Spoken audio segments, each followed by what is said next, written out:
Elite Professional Academy. Endeavor to achieve excellence. Hello, my dear students.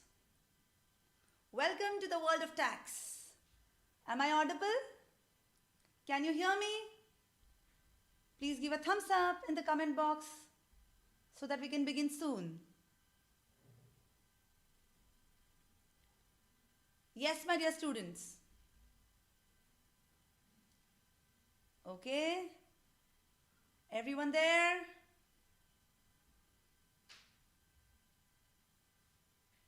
Okay, let's begin.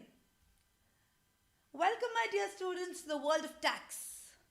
CS Executive New Syllabus Paper 4, Tax Laws. Yes, hello Harshali, good morning Anurag, Keshav, Pratham and Neha. Very, very good morning to all of you. Yes, Ishika, hello, good morning. Very, very good morning. Okay, now, let me tell you, do not mind if I do not reply to a few messages or your conversations at the time while I'm explaining this lecture. Okay, we are going to study tax today in a very, very, very unique and a very different way. Okay, yes, let's start. Let's begin. Now, yes, tax laws. Okay, ऐसा subject.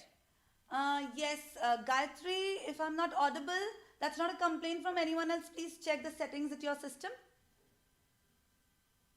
Yes, kindly check the settings, Gayatri, and please get back. Okay, yes.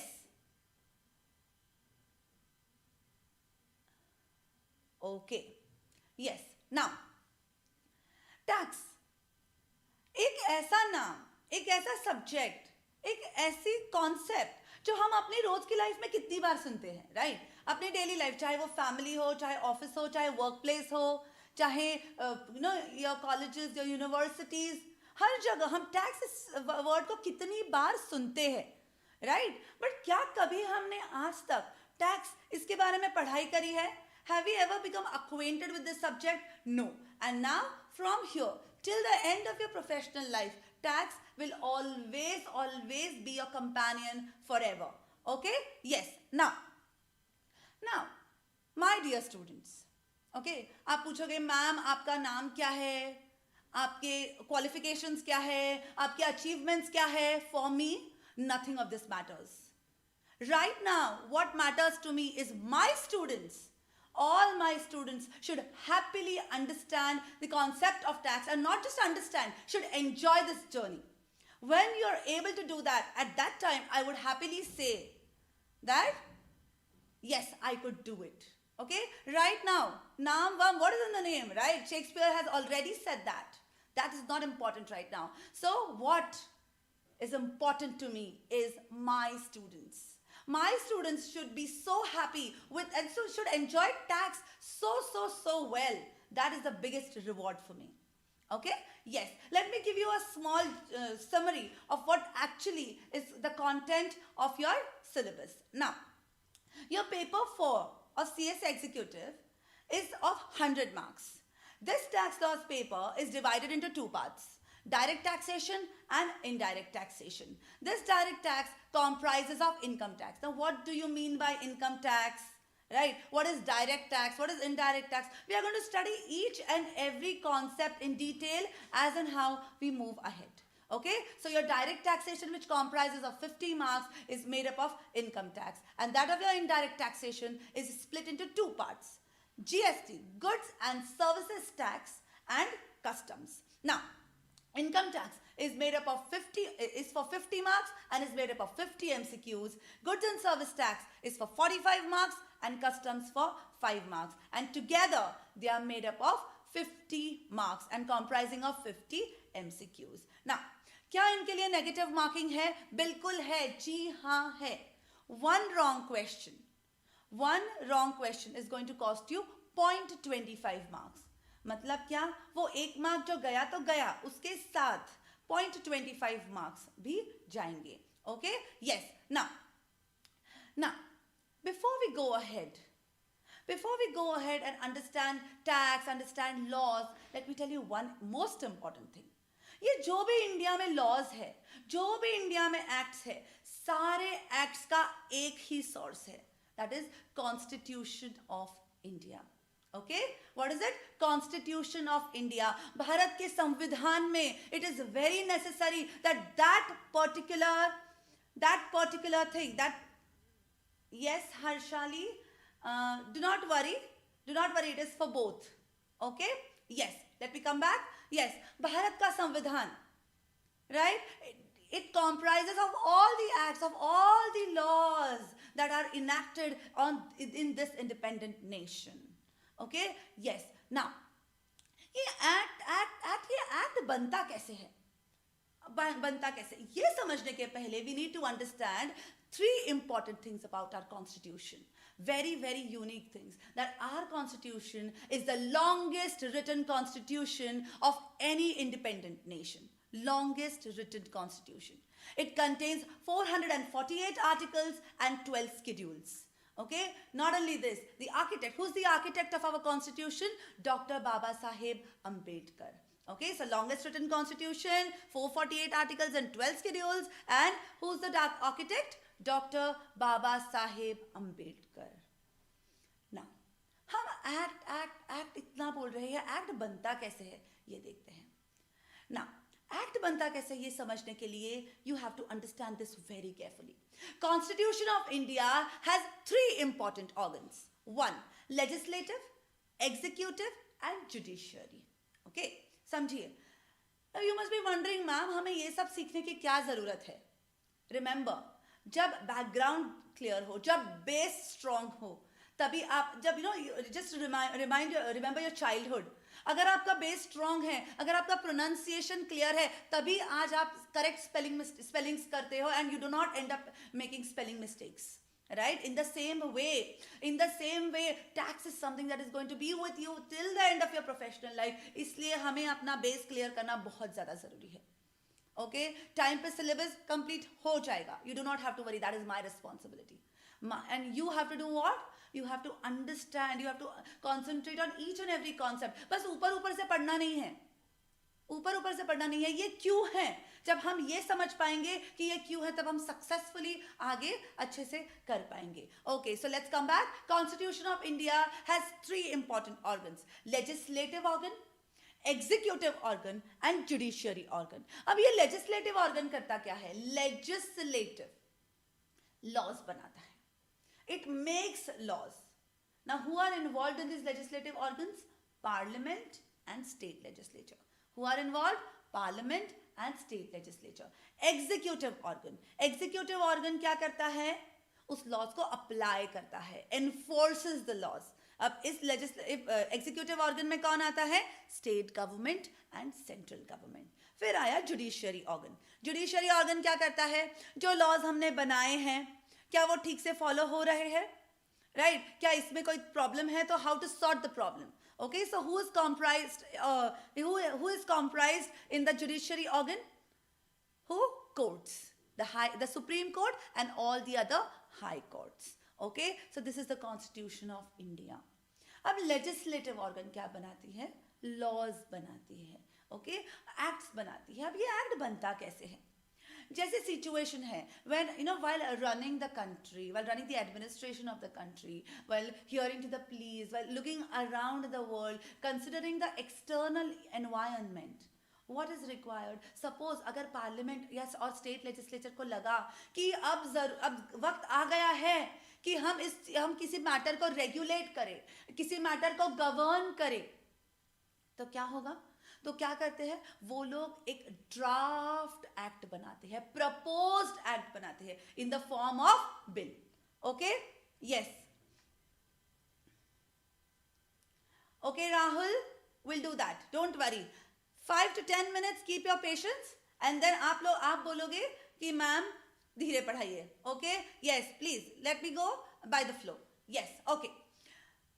Legislative organ क्या बोलते हैं? Laws बनाते हैं. हम देख रहे हैं कि एक्ट कैसे बनता है. वो लोग क्या करते हैं? पार्लियामेंट, स्टेट लेजिस्लेचर, जब उनको लगा कि ओके जरूरत आ गई है कि हम किसी बात पे फोकस करें, कोई चीज को गवर्न करें, तो वो क्या करते हैं? एक ड्राफ्ट बनाते हैं, एक प्रपोज्ड एक्ट बनाते हैं in the form of bill. Now what I am going to tell you now is very important.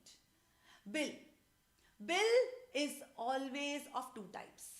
Money bill and ordinary bill, all the taxation matters, अब हम क्या पढ़ रहे हैं, टैक्स लॉस पढ़ रहे हैं, all these taxation matters are covered under money bill.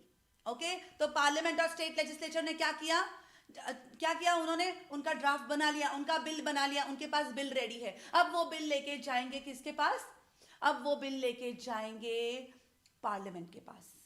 Parliament has 2 houses, right, Lok Sabha and Rajya Sabha. This money bill comprising of the taxation matters will be first presented to Lok Sabha. My dear students, please concentrate. Okay? Yes. किसके पास जाएगा, लोकसभा के पास जाएगा. फिर लोकसभा ने पास करने के बाद वो जाएगा राज्यसभा के पास. अब राज्यसभा को 14 days में उसका डिसीजन लेना है. yes तो yes, no तो no. राइट, ओके, 14 days में वो जब पास हो जाएगा, then within the span of the 14 days, after the span of 14 days, this particular bill will be forwarded to President of India for his assent. Okay, मतलब parliament और state legislature bill बनाएंगे, bill बनाने के बाद कहाँ पे जाएंगे, parliament में जाएगा. Right? Parliament has 2 houses, Lok Sabha and Rajya Sabha. First it shall be put forth before Lok Sabha, and then Rajya Sabha will have a tenure of 14 days, and then it will go to the president for his assent. And jab president apni assent de denge, that particular bill will be converted into act. That particular bill will be converted into act. Okay? Yes. अब सबसे important question, ma'am, concept जो जिसके लिए हमने law बनाया है वो तो एक है, अब उसके लिए बिल भी है और उसके लिए एक्ट भी है. अब हमें एप्लीकेबल क्या होगा, हमें पढ़ना क्या होगा, हमें पढ़ना होगा act. Okay, we have to concentrate on what, we have to concentrate and study the provisions of the act. Okay, yes, so this is how a particular act is made. Now if you remember, okay, Income Tax Act 1961, Contract Act 1872. अब हम कौन से साल में हैं, 2020, 2021. अब तो क्या हुआ है, पूरे ख्यालात बदल गए हैं, लोग बदल गए हैं. इतना ही नहीं, inflation has change the purchasing power of rupee का सिंबल भी चेंज हो गया है. ऐसे सिचुएशन में क्या इतने पुराने लॉज हमको आज एप्लीकेबल होंगे? Are they apt? Yes, these acts are apt. As I told you, as you go ahead, आपने क्या किया, पहले 10th किया, फिर 12th किया, then you're going to the professional courses. क्या ABCD कभी चेंज हुआ है? क्या अल्फाबेट्स, क्या नंबर्स, ये कभी चेंज हुआ है? Base, concepts never change. What changes is जो उसके ऊपर, जो बेस के ऊपर हम कंस्ट्रक्ट करते हैं, वो सिचुएशन के वाइज चेंज होता है. And to incorporate all these changes, जो भी इकोनॉमी में, एक्सटर्नल एनवायरनमेंट में जो भी चेंजेस होते हैं, ये changes, to incorporate these changes, क्या होता है, हर साल बजट निकाला जाता है. Now what is this budget? Let's understand. पहले हम बजट क्या है समझते हैं, फिर समझते हैं कि बजट का और एक्ट के साथ लिंक क्या है. ओके, अब मुझे बताओ, हम जो गवर्नमेंट चुनते हैं, हम जब वोट करते हैं, हम जब गवर्नमेंट चुनते हैं, तो वो गवर्नमेंट कितने सालों के लिए होती है, 5 years, राइट. हम जो गवर्नमेंट चूज करते हैं वो 5 साल के लिए वर्किंग होती है. फिर क्या होता है, 5th year पुराना गवर्नमेंट जाएगा, फिर से वोटिंग होगी, and then the new government is selected, right. So in the year of election, interim budget is prepared. Okay, interim budget is prepared. This interim budget is valid only for 6 months. मतलब नया government आया, 6 months में जो है, it has to give a final budget. So budget are of 2 types, interim budget and final budget. Interim budget comes in the year of election. Final budget comes every year on 1st of February. Who presents it? It is presented by Finance Minister. अब हमारे budget का और act का क्या relation है? What happens with the changes in the economy? नए नए scams आते हैं, नए नए स्कैंडल्स होते हैं, एक्सटर्नल एनवायरनमेंट में चेंज होता है, लॉकडाउन में पूरा बिजनेस करने का पैटर्न ही चेंज हो जाता है, राइट. तो इन सब चीज़ों को कंसिडर करके what happens is parliament or state legislature, as the case may be, they do what? They govern. वो देखते हैं कि हमें कौन सी चेंजेस लाने की जरूरत है एक्ट में, वो चेंजेस लेके आते हैं बिल्कुल अमेंडमेंट्स के रूप में बजट में. So in budget amendments are mentioned to these acts. which acts direct taxes and indirect taxes. So budget has what? Budget had changes that has to be currently incorporated in the direct taxes and the indirect taxes. ठीक है, ये तो समझ में आ गया. अब तक हमने देखा कि एक्ट कैसे बनता है, बिल से एक्ट बनता है. अब बताओ बिल से एक्ट कितने दिनों में बनना चाहिए? Money bill should be converted into an act within a span of 75 days. Okay, तो 75 days में बिल से एक्ट बन जाएगा, right? Then after that what? After that हमने क्या देखा? हमने देखा कि बजट होता है. बजट की भी दो प्रकार होते हैं. बजट में आते हैं amendments and then these amendments are of direct taxes and for indirect taxes separately. अब सबसे इंपॉर्टेंट चीज है वो है एप्लीकेबिलिटी, कि ये जो अमेंडमेंट्स है ये हमें कब से एप्लीकेबल होंगे. ओके, डायरेक्ट टैक्सेस के जो अमेंडमेंट्स होते हैं those amendments are applicable from first day of next year. I repeat, direct taxes के amendments are applicable from first day of next year, whereas in case of indirect taxes they are applicable right from the midnight. इसीलिए तो जब petrol के prices change होते हैं, जब the moment we understand, we come to know कि बाबा okay petrol के prices change होने वाले हैं, तो हम लोग क्या करते हैं? रात को 12 बजने से पहले पेट्रोल पंप में पूरी लाइनें लगा के खड़ी रहती है. Why? Because petrol prices are going to rise. Declare हो गया मिडनाइट से it is going to be applicable, but for direct taxes amendments will be applicable from next year. Okay, yes. तो ये क्यों जरूरी था?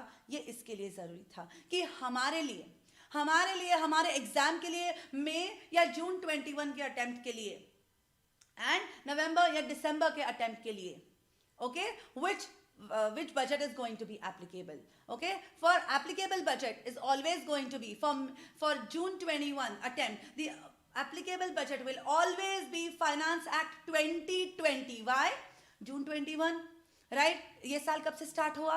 उसके एक साल पहले, because it is applicable from first day of next year. इसलिए हमारे लिए applicable budget कब है? कौन सा है? Sorry, budget 2020. Okay, फिर आए notifications, right? नोटिफिकेशंस आते रहते हैं कंटिन्यूअसली. तो हमारे लिए कौन से नोटिफिकेशंस इंपॉर्टेंट है? एग्जाम के 6 महीने पहले के notifications, right? So till 31 December 2020 तक जो भी नोटिफिकेशंस आएंगे, all of these notifications will be applicable for our attempt. Okay, फिर दिसंबर के लिए दिसंबर 21. सी रिमेंबर, बजट हमेशा एक ही बार आता है, मतलब साल में एक ही बार आता है, राइट? ओके, सो दिसंबर 21 के लिए भी बजट 2020 ही एप्लीकेबल होगा and all the notifications up to 31 June 21. Okay, clear my dear students? Yes, so this is something very very very important. Okay, yes, now let's go ahead. Okay, हमने laws क्या है देख लिया, act देख लिया, सब कुछ देख लिया. अब एक्चुअल सब्जेक्ट जो है वो तो है टैक्स लॉज. तो टैक्स मतलब क्या, ये समझना सबसे ज्यादा इंपॉर्टेंट है. What is the meaning of the word tax? What does tax actually mean? Before going to the meaning, I would want to tell you that origin of the word tax is from the Latin word taxo. Okay, there's a Latin word taxo which means rate of tax. That is the root where the word tax actually originated from. Now let us understand what is the meaning of tax. What do you actually mean by tax? Okay, ऐसा ही मुंह कुछ हो जाता है जब हम tax का नाम लेते हैं, राइट? जब पापा को जाके पूछो घर पे कि पापा हमें टैक्स भरना जरूरी है क्या, and look at his expressions. Okay, yes, so what do you mean by tax? Tax is a compulsory financial charge collected by government of India from the people of India. It is what? It is a compulsory financial charge. Money जो government लेती है किनसे? From the people of India. A compulsory financial charge imposed by a governmental organization in order to fund government spending and public expenditures. अब ऐसी क्या नौबत आ गई कि गवर्नमेंट को पब्लिक से पैसा लेना पड़ा? ऐसी क्या नौबत आ गई? अब मैं बताती हूँ. We want to stay in an absolutely infrastructurally developed country, right? We want to flaunt tall skyscrapers. We want smooth roads to drive upon. Then we want highways, flyovers, bridges to save our time, continuous supply of water in our domestic life so that it does not get disturbed. Itna hi nahi, we want cheap and fastest modes of transport, travel, defense. We want to feel safe in our country. And government of India, to provide all these services to the people of the country, need funds, need finances. And these finances are created via taxes. Taxes form a major part of revenue for the government. So government क्या करती है? अपने प्रजा से tax collect करती है और वही टैक्स मनी अपने प्रजा के हित के लिए यूज करती है. Okay, now before we go ahead and understand the actually tax hota kya hai, tax laws hote kya hai, let me tell you one important thing. Revenue law, that is laws governing taxes, is divided into three important stages. First is levy, then is assessment, and then is collection. ये इतने technical concept समझने से पहले I would like to give you one small example. If you are able to understand, don't even look at the screen. If you are able to understand this example, you will understand this very nicely. Okay? Let's go to our school life. अपने school के दिन याद करो. Okay तो November December were the most fond months, right? क्यों? Cultural competitions, sports competitions हुआ करते थे, right? The most lively months during the year. Okay, अब imagine sports competition is going on और आपने 100 मीटर रेस में पार्टिसिपेट किया है. Okay, you are a very good athlete and 100 meter race में आपने पार्टिसिपेट किया है और बस 1 2 3 गो हो गया. पूरी एनर्जी लगा के आप 100 मीटर रेस दौड़े और दौड़ने के बाद and you successfully happen to touch the ribbon and go ahead and win the race. Okay, you were so happy, race जीत गए, हम रेस जीत गए. क्योंकि आप रेस जीत गए अब आपको मेडल मिलेगा. इसकी खुशी हम किसी को बयान नहीं कर सकते, right? For a sportsman to win a race is very very very very encouraging. Okay, yes, so come on. क्या हुआ? आपने रेस में पार्टिसिपेट किया और आप रेस जीत चुके. ओके, फिर क्या हुआ? बाजू से आपका दोस्त आया और बोलता है रुक रुक, अपनी खुशी को थोड़ा कंट्रोल कर. तू जीता तो है रेस पर तू फर्स्ट नहीं आया, तू सेकंड आया है. तेरे से पहले मैं थोड़े से अंतर से, I was just ahead of you. तो क्या ऐसे कैसे? ओके, ऐसे कैसे? तूने बोल दिया और मैंने मान लिया कि मैं सेकंड और तू फर्स्ट? हो ही नहीं सकता. And you start fighting.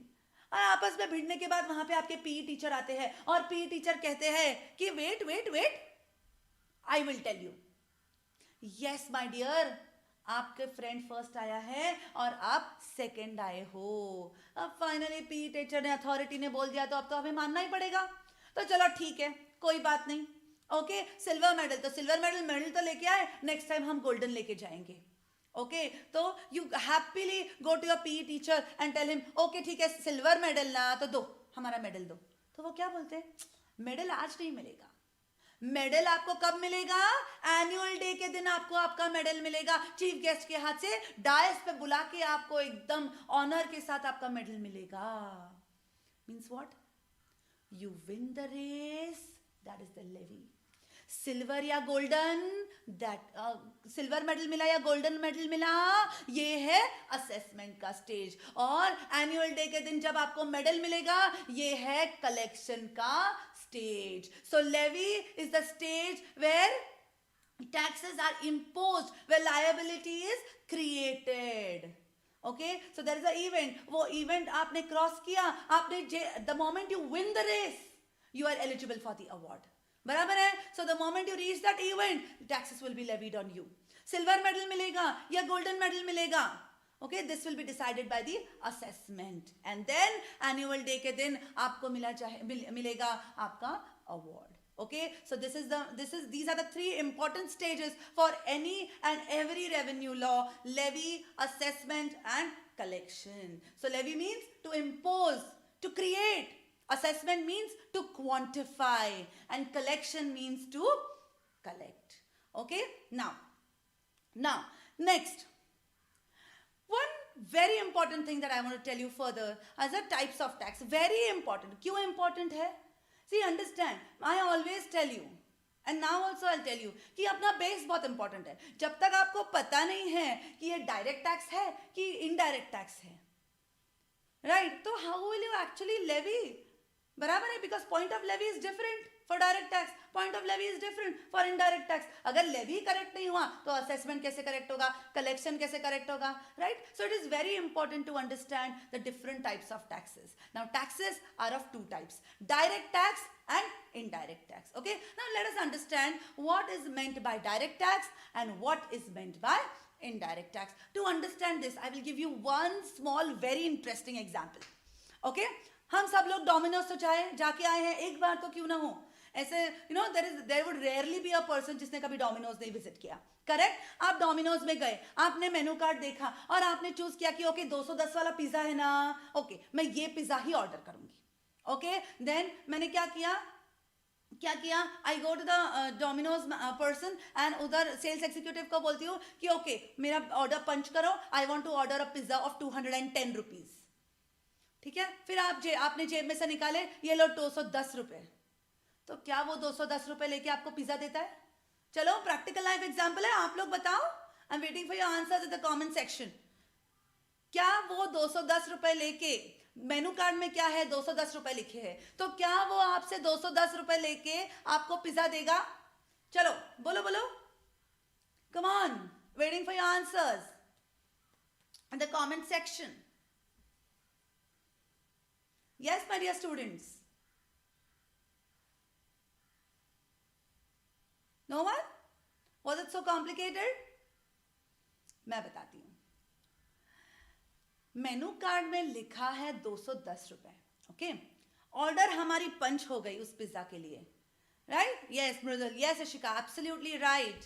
No, 210 रुपए देके हमें नहीं निकालेंगे वो लोग वहां से, वो हमें क्या करेंगे, बिल थमाएंगे. उस बिल में लिखा रहेगा, क्या लिखा रहेगा?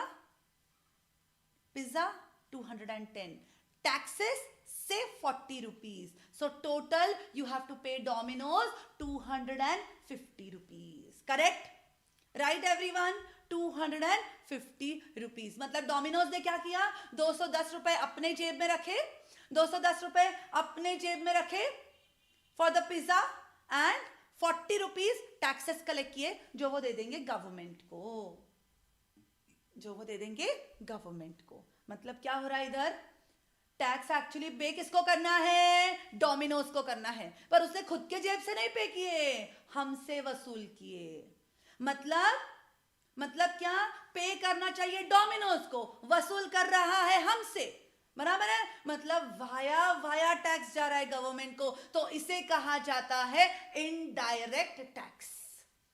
क्या कहा जाता है? Indirect tax. Okay, to understand it better, I will give you one more example. Say Amitabh Bachchan. Okay, Amitabh Bachchan. It was the time of IFA Awards. And IFA Awards desperately wanted कि बाबा हाँ अमिताभ बच्चन ने हमारे awards तो physically attend करने ही चाहिए. तो उन्होंने क्या किया, उन्होंने कांटेक्ट किया अमिताभ बच्चन को और उनको कहा सर ये लीजिए, सर आप हमारे अवार्ड्स में प्लीज आइए. फिर उन्होंने क्या किया कि ओके वो मान गए कि 1 करोड़ रुपए दो, and no offence, just for an example concern से उन्होंने कहा कि ओके वो मान गए कि आईफा अवार्ड्स उनको देगी 1 करोड़ रुपए और अमिताभ बच्चन अटेंड करेंगे उनका अवार्ड्स. चलो तय हुआ.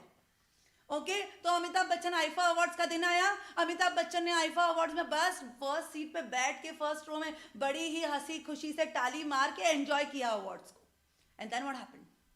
फिर वो वहां से उठे, उन्होंने अपने 1 करोड़ रुपए का चेक कलेक्ट किया और वहां से वो निकल गए बिना खाना खाए. उनको वहां का खाना ही नहीं अच्छा लगा. ओके, फिर वो निकले तब रास्ते में आया डोमिनोज. ओके, रास्ते में आया डोमिनोज और फिर उनको पिज्जा खाने का मन आया, तो he went to the Domino's and he ordered a pizza of 210 rupees. अब इत्तेफाक देखो, कोइंसिडेंस देखो, आप भी उसी डोमिनोज में बाजू के टेबल पे बैठ के वही पिज्जा खा रहे हो. खुशी हम फूले नहीं समाये कि हम डिफरेंट साइड टेबल, सॉरी, हम बस अमिताभ बच्चन के बाजू में बैठे. मुझे सोच के भी इतनी खुशी हो रही है, राइट? राइट? तो अब मुझे बताओ, 210 रुपए का पिज्जा अमिताभ बच्चन ने भी ऑर्डर किया, 210 रुपए का पिज्जा आपने भी ऑर्डर किया, दोनों से डोमिनोज ने 250 रुपए वसूल किए, मतलब 40 रुपए का टैक्स अमिताभ बच्चन ने भी दिया, 40 रुपए का टैक्स उस पिज्जा पे आपने भी दिया। तो क्या बताए, कितना अच्छा लग रहा है। I am that important to my nation, just like Amitabh Bachchan, because I am paying tax equivalent to Amitabh Bachchan. रुको भाई साहब, आप जस्ट कंसिडर, उस दिन अमिताभ बच्चन तो 1 करोड़ रुपए का चेक कलेक्ट करके आए हैं, फिर यहाँ पे 40 रुपए का टैक्स भर रहे हैं। आपने क्या किया, पूरे दिन वेलापंती करी, नेटफ्लिक्स के सीरीज देखी, and then what happened, and then you're going to Domino's, ordering the pizza and paying taxes. So are you contributing same funds to the government of India? No. Amitabh Bachchan खुद के कमाए हुए 1 करोड़ पे भी वो खुद टैक्स पे करेंगे। Listen to me very carefully, उन्होंने जो 1 करोड़ रुपए खुद से मेहनत से कमाए हैं, उस पे वो टैक्स पे करेंगे, on and then along with that will also pay 40 rupees to the Domino's for the pizza that he has eaten. Right? And here what does this mean? खुद के कमाए हुए इनकम पे वो क्या पे कर रहे हैं, टैक्स पे कर रहे हैं। इनकम किसने कमाया, अमिताभ बच्चन ने। टैक्स कौन पे कर रहा है, अमिताभ बच्चन पे कर रहा है। एज अगेंस्ट डोमिनोज में इनकम किसने कमाया, डोमिनोज ने, पर टैक्स किससे वसूल कर रहे, अमिताभ बच्चन से। Understand the difference means what? First instance is direct tax, जब लेवी भी सेम पर्सन पे, इनकम भी अमिताभ बच्चन ने कमाया, और खुद के जेब से टैक्स भी कौन पे करने वाला है, अमिताभ बच्चन पे करने वाले हैं। Okay, as against indirect tax, income किसने कमाया, ओके, there's a slight error in the slide, it should be Domino's first and then Amitabh Bachchan. तो लेवी किस पे हुआ है, टैक्स डोमिनोज पे, पर कलेक्ट किससे किया जा रहा है, किसको अपने जेब से पैसे देने की जरूरत पड़ रही है, अमिताभ बच्चन को। So direct tax is a tax where levy of tax and burden of tax is on the same person. अब गवर्नमेंट को पैसे किसने दिए, आशा ने दिए कि उषा ने दिए, फर्क नहीं पड़ता। Do you understand? आशा ने उषा का टैक्स पे किया, does not matter. What matters is Asha का जो टैक्स पेमेंट है वो गवर्नमेंट को हो जाना चाहिए। सो पेमेंट टू गवर्नमेंट किसने किया, that does not matter. What matters is levy of tax and burden of tax is on one same person, direct tax, on two different persons, indirect tax. Do you understand?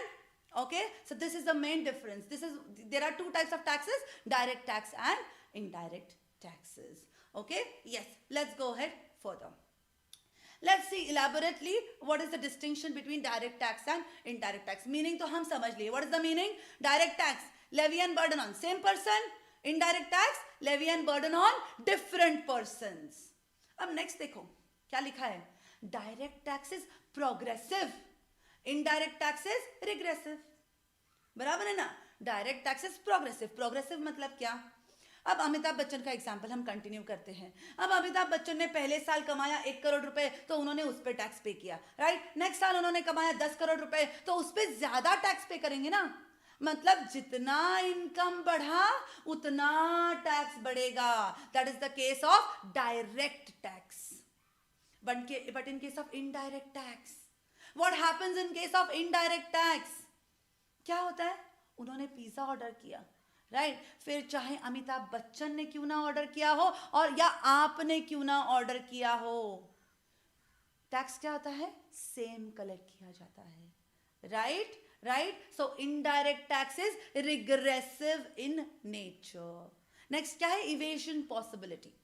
Direct tax का evasion possibility is more, बराबर है ना। Suppose मैंने income earn किया, जरूरी नहीं है कि मैंने जितना इनकम अर्न किया मैं उतना डिक्लेयर करूं, उतना दिखाऊं, मैं छुपा के भी तो रख सकती हूँ, right. So evasion possibility of direct tax is much higher than the indirect tax. क्योंकि इनडायरेक्ट टैक्स का क्या होता है, एमआरपी पे ही टैक्स है ना। टैक्स दिए बिना पहले आपको टैक्स पे करना पड़ता है, फिर वो बिस्किट के पैकेट में से निकाल के आप बिस्किट खा सकते हो, राइट। क्योंकि पार्ले जी का जो 10 रुपीज का पैकेट है, that is inclusive of taxes. उसमें ऑलरेडी टैक्सेस वसूल कर दिए, पहले टैक्स दो फिर बिस्किट खाओ, राइट? सो इनडायरेक्ट टैक्स में इवेजन का पॉसिबिलिटी क्या हो जाता है? बहुत हद तक लेस हो जाता है. So which is the department that governs direct tax? It is a Central Board of Direct Taxes, CBDT. But in case of indirect tax, it is who? Central Board of Indirect Taxes and Customs, CBIC. Example of direct taxes, income tax, and that of indirect taxes, GST, customs, etc. We are going to see all of these in detail very soon. You do not have to worry. अब चलते हैं आगे. Okay. So this was all about the background of what is tax, why do you need to pay tax, what are the different types of taxes. Okay, मतलब हम जो subject पढ़ रहे हैं टैक्स लॉज, अब आपको पता है कि लॉ बनाना है, एक्ट बनाना है, तो उसके लिए क्या जरूरी है ये भी आपको पता है, और टैक्स के बारे में भी पता है, उसके डिफरेंट टाइप्स के बारे में भी पता है. Now direct tax and indirect tax, as we have already discussed, your entire paper is split into two parts.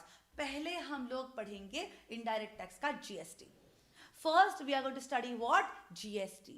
और GST पढ़ने से पहले, GST पढ़ने से पहले बहुत ज़्यादा important है कि हम पहले समझे कि what is actually the background of GST.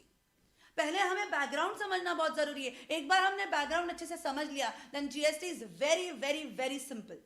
It will be very very very easier, provided you concentrate on the background very very very clear. Okay, so here in a very interesting manner यहाँ से आगे हम लोग continue करेंगे and समझेंगे कि GST actually आया कैसे, क्यों, और कितने चेंजेस के बाद जीएसटी आया. Okay, part of it will be covered in today's lecture, today's session, and the rest would be continued in tomorrow and further sessions. Okay, तो चालू करते हैं. ये उस टाइम की बात है जब पूरा इंडिया वोट करने के लिए रेडी था. The entire India was taken over by election fever. Okay, it was claimed to be one of the highest election in the entire world, right? ये उन दिनों की बात है जब लोग चाहते थे कि हमारे सपनों को पर फूटे. लोग देखना चाहते थे कि जिस हाथ का इतने सालों से भारतवासियों के सर पर जिनका हाथ है, क्या वही आगे देश चलाएंगे, कि अब वक्त आ गया है कि या तो फिर वक्त आ गया है कि हम नए फूलों को उमलने का मौका दे, नई उम्मीदों को जगने का मौका दे. ओके, बात ये वो टाइम है, बात अच्छे या बुरे की नहीं थी, राइट या रॉन्ग की नहीं थी, बात एक बदलाव की थी.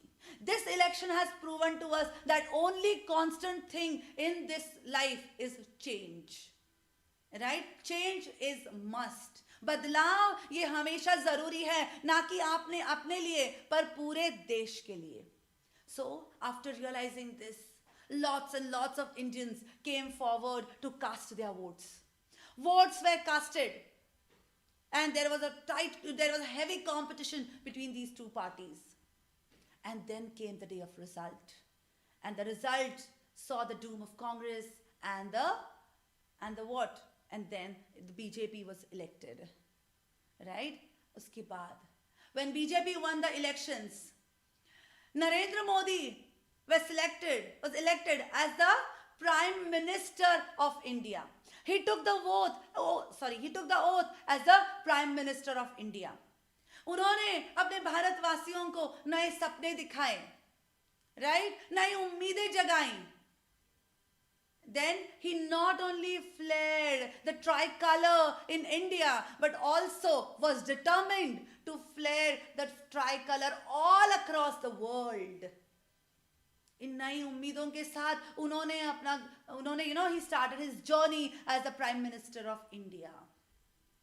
And when he began his journey, he realized कि वादे तो मैंने बहुत कर लिए, पर अब इन वादों का पूरा करने का वक्त आया है.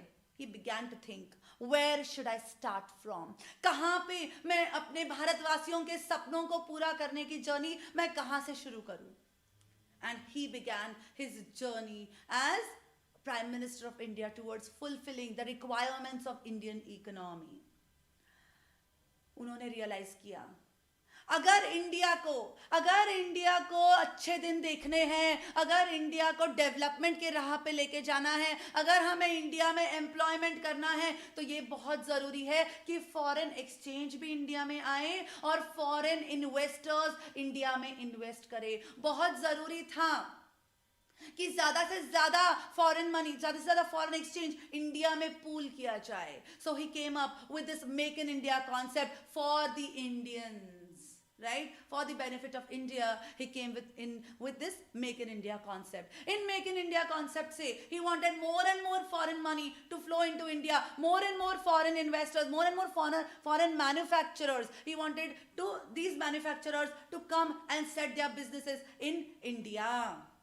As such, सपने तो बहुत हसीन थे, सोच कॉन्सेप्ट भी बहुत अच्छी थी, कोशिश भी बहुत अच्छी थी, but practically it got stuck somewhere. जब उन्होंने foreigners से पूछा, when he welcomed the foreigners, please come to India and put up your manufacturing plants, we would be very happy to serve you, then he realized that the foreigners were running away from India. They did not want to come in India, they did not want to set up their manufacturing plants in India, they did not want to invest in India. Then what? And then what? He was amazed, he was shocked by the response. And now it was time to find out कि आखिर ऐसा क्यों? आखिर ऐसा क्या हुआ कि foreign investors को, foreign manufacturers को इंडिया में नहीं आना? They are running away from India. At that time, जब उन्होंने foreigners को approach किया कि आखिर आप लोग बताओ आपकी problem क्या है, तब उन्हें पता चला कि actually what was the problem behind it. तब उनको foreigners ने बताया, हम आपको बताता है कि हमारा प्रॉब्लम क्या है. इंडिया इज ओनली टैक्स, ये टैक्स, वो टैक्स, ये रिटर्न फाइल करो, ये ड्यू डेट, वो ड्यू डेट फाइल करो. हम बिजनेस करेंगे कि we come to India to do business और to pay tax. We pay tax in our country, we pay tax, so many taxes in your country. How will we do it? So much of corruption in your India. So we do not want to invest in India. We do not want to invest in India. We will tell you what is our practical problem. Why we do not want to invest in India. India, we manufacture goods of 1 lakh. You have excise on manufacture. Then after we manufacture, you have what? You have VAT, you have sales tax to sell the goods we have manufactured. After we have sold the goods, then to deliver the goods you have octroi, LBT, excise, VAT, sales tax, octroi, LBT. How many taxes we do pay? Not only this, reporting format of excise, VAT, customs, everything is different. Reporting format is different. Returns are different. Purchases, sales, reporting figures are different. Our cost of administration going higher. Our profits are going thinner. And you tell us come to India? We do not come to India. We are not coming to India to do business. बस उनके ना बोलते ही मोदी जी को realise हो गया कि भाई ये स्यापा तो मिटाना ही पड़ेगा, हमें इसका कुछ ना कुछ तो इलाज करना ही पड़ेगा. एंड ही रियलाइज वक्त आ गया है कि इन सारे टैक्सेस को एक किया जाए and to provide ease in doing business. It is a high time that we do this. Then क्या हुआ? मोदी जी बड़े ताव में अपने टीम के पास गए और अपने टीम को बोला, बस इंडिया का प्राइम मिनिस्टर कौन है? टीम ने बोला, सर जी आप हो, नरेंद्र मोदी जी है हमारे इंडिया का प्राइम मिनिस्टर. तो आज मैंने बोल दिया सारे टैक्सेस को एक कर दो और सिर्फ एक टैक्स एप्लीकेबल होगा. बस टीम शॉक्ड. सब लोग एक दूसरे के पास देख रहे हैं, ये क्या हो रहा है भाई? ऐसा थोड़ी ना होता है, ये कोई हुक्मशाही थोड़ी ना है. धीरे से आवाज आती है, sir ji India follows federal structure. There is a central government and there is a state government. This state and center has to unify together and then work the administration of the country. ये सुनते ही मोदी जी को realise हो गया कि अब क्या करना पड़ेगा. We have to take some other action. ये सुनते ही वो गए अरुण जेटली सर के पास और अरुण जेटली सर को बोला कि बस देखो फॉरेनर्स हमें ऐसा बोल रहे हैं, हमें अपने इंडिया को डेवलप करना है, मैंने किए हुए वादे मुझे पूरे करने हैं, वक्त आ गया है कि ये सारे टैक्सेस को एक कर दो.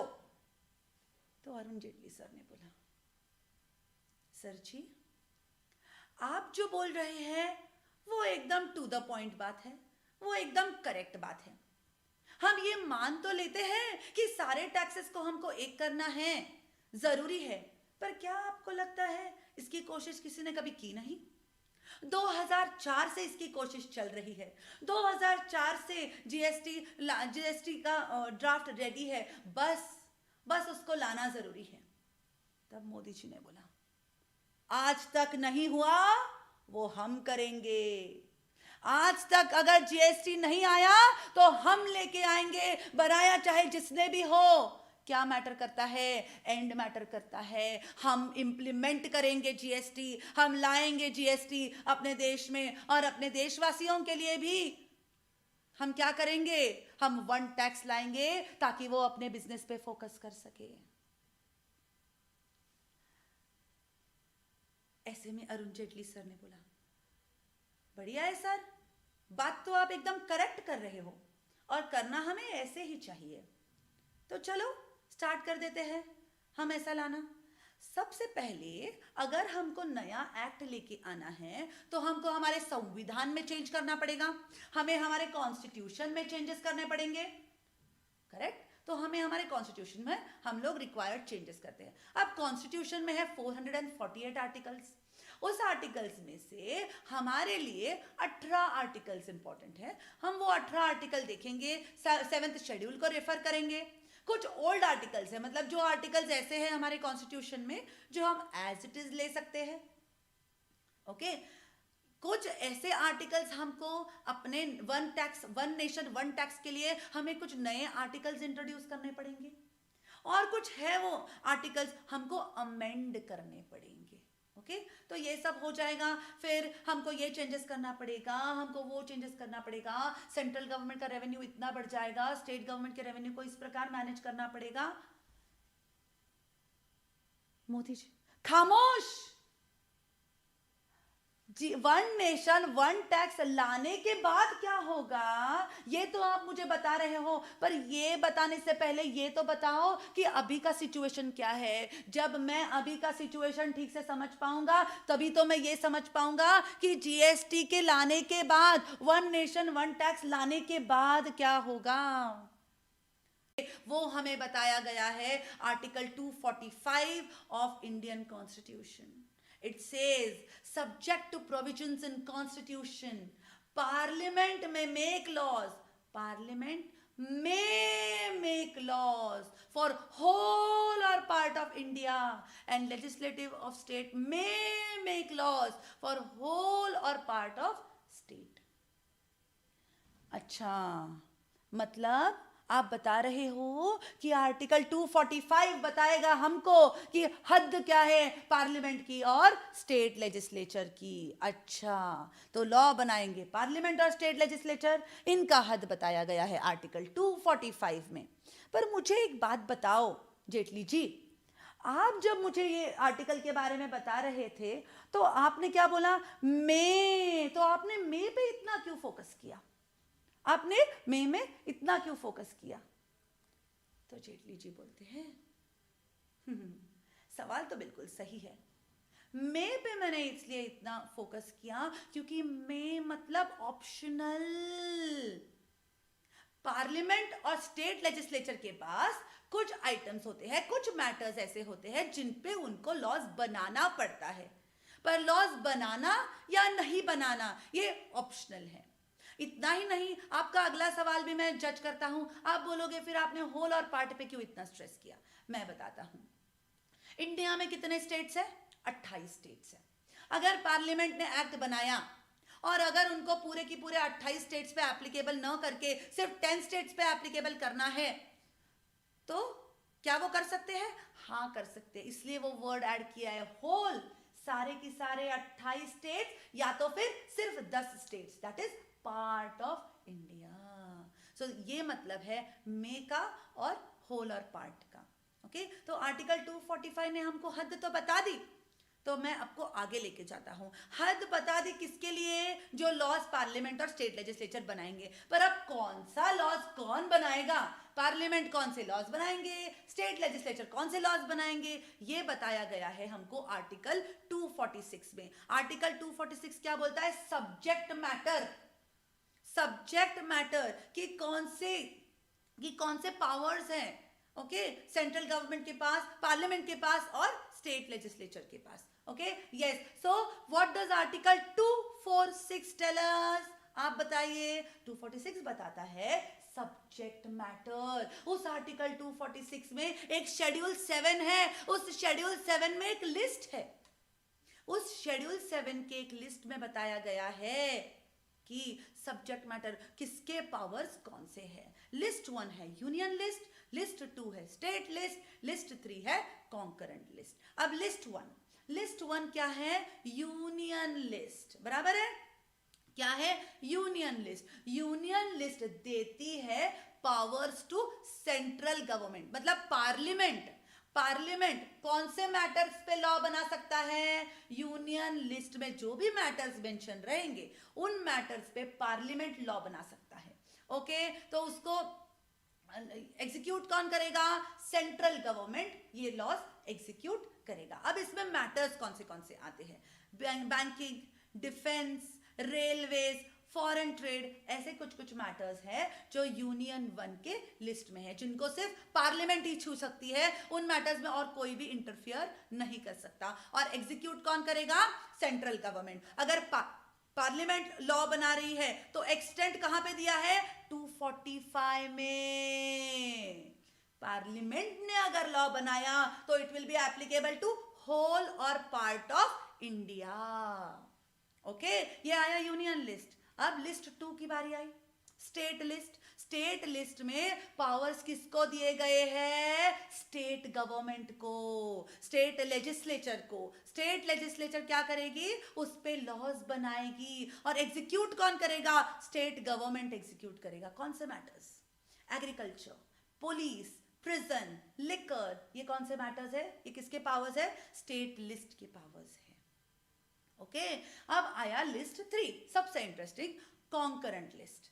कॉन्करेंट लिस्ट में पार्लियामेंट और स्टेट लेजिस्लेचर एक साथ आके हाथ में हाथ मिला के क्या करेंगे? अपने पावर्स बनाएंगे, अपने लॉज एग्जीक्यूट करेंगे, अपने लॉज ड्राफ्ट करेंगे, बराबर है? तो इसमें कौन से मैटर्स कवर होता है? कौन से? Education, then trade unions, then forests and such are the other concepts जो कहां पे कवर होते हैं? List 3 concurrent list. अब हमारे पास 3 लिस्टें हैं, बराबर है? तो मोती जी, अच्छा जी, मतलब हद दी गई है आर्टिकल 246 में और कौन से मैटर्स ये बताया गया है आर्टिकल 245 में। तो ओके चलो मैं समझ गया कि लिस्ट 1 है यूनियन लिस्ट, लिस्ट 2 है स्टेट लिस्ट, लिस्ट 3 है कॉन्करेंट लिस्ट। अच्छा, लिस्ट 1 यूनियन लिस्ट का पावर है पार्लियामेंट के पास और वो होल और पार्ट ऑफ इंडिया के लिए है। लिस्ट 2 है स्टेट लिस्ट, वो एप्लीकेबल है, वो बनाएगा स्टेट लेजिस्लेचर और वो एप्लीकेबल होगा होल और पार्ट ऑफ स्टेट में। लिस्ट 3 में बड़ा मजेदार बात कही आपने जेटली जी।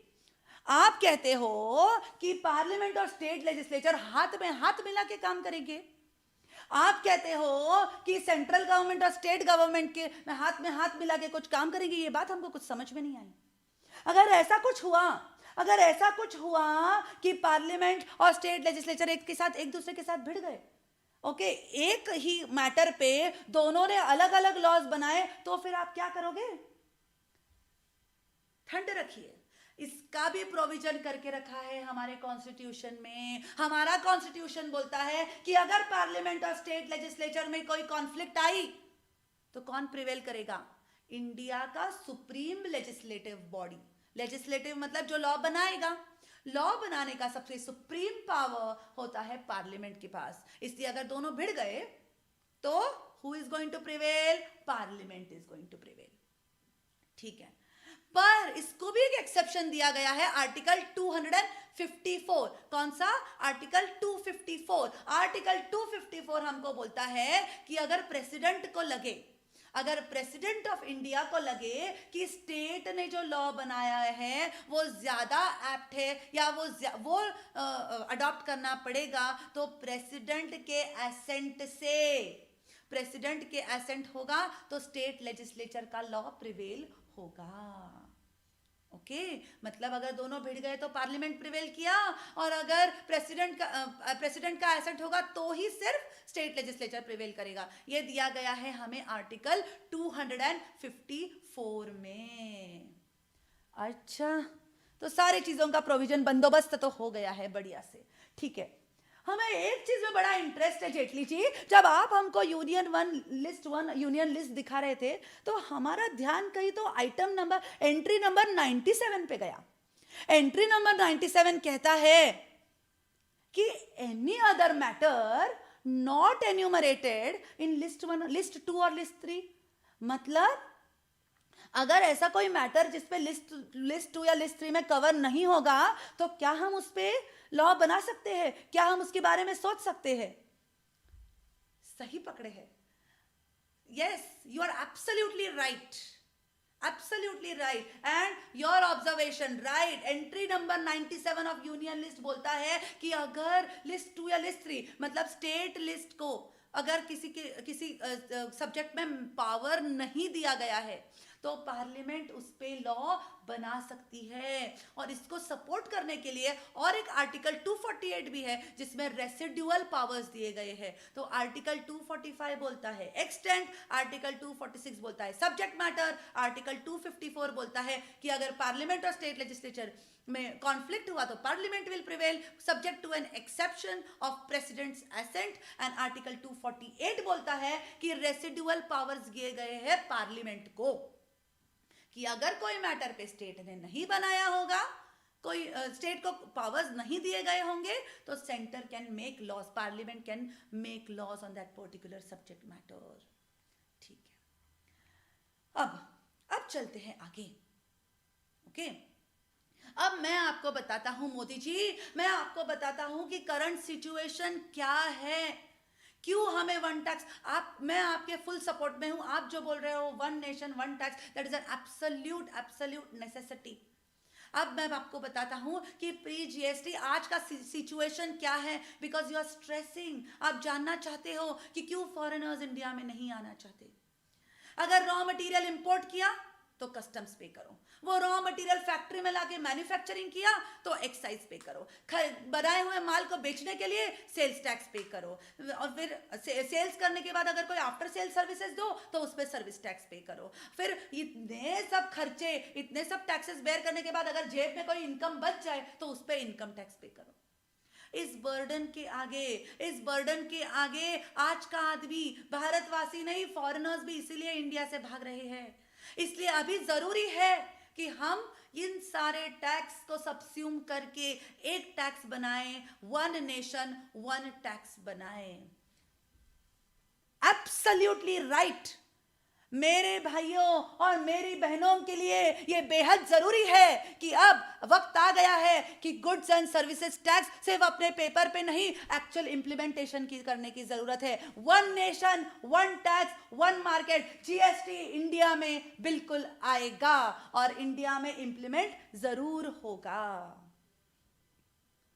हम करेंगे इसको इंप्लीमेंट।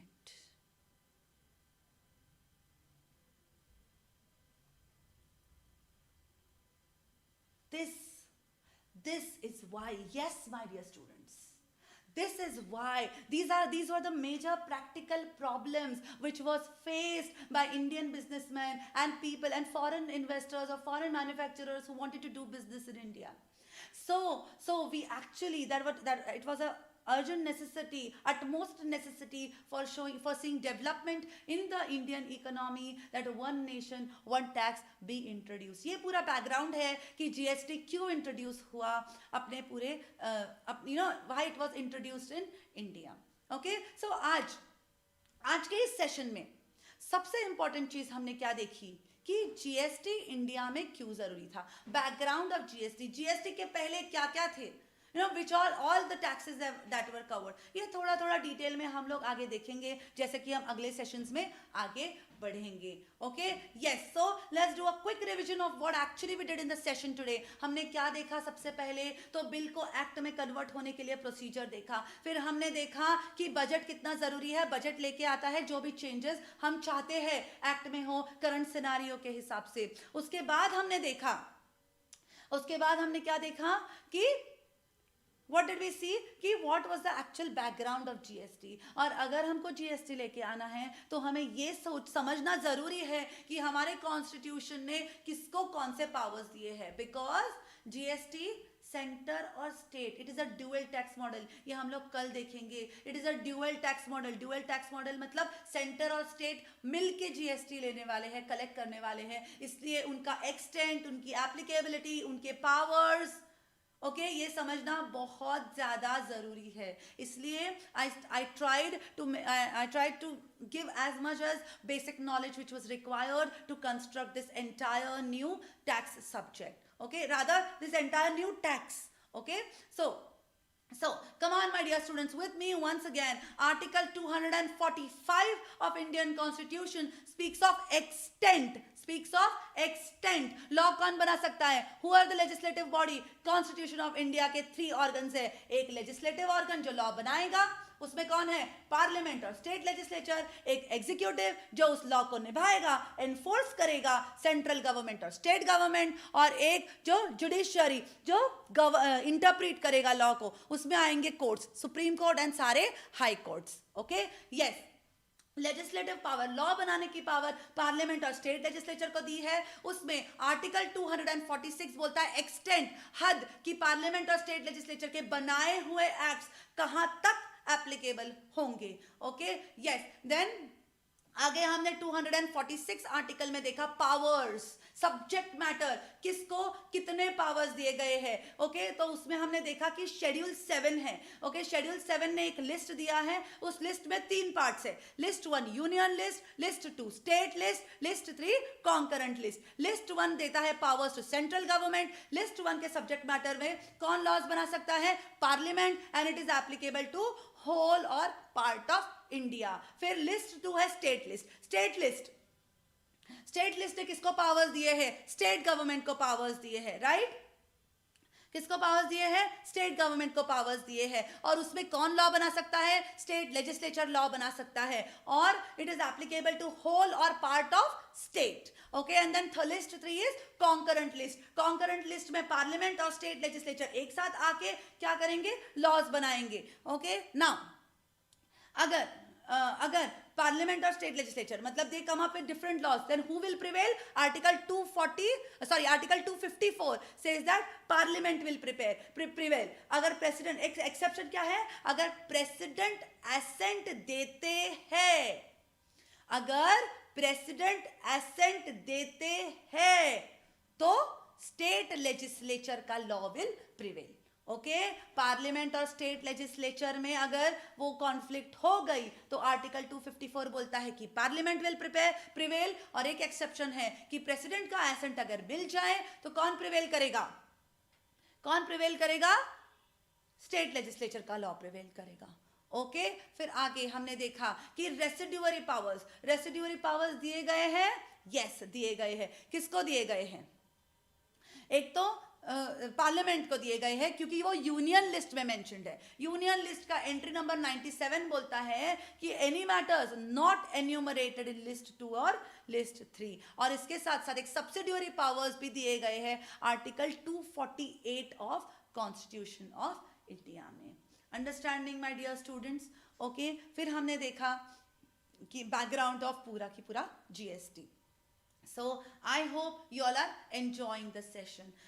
अब आप लोग सोचते होंगे कि मैम आपने हमको कुछ लिखने के लिए तो बोला ही नहीं, मैं एक्चुअली चाहती थी कि आज आप कुछ भी नहीं लिखो, सिर्फ और सिर्फ आपका फोकस पूरा की पूरा लेक्चर पे हो।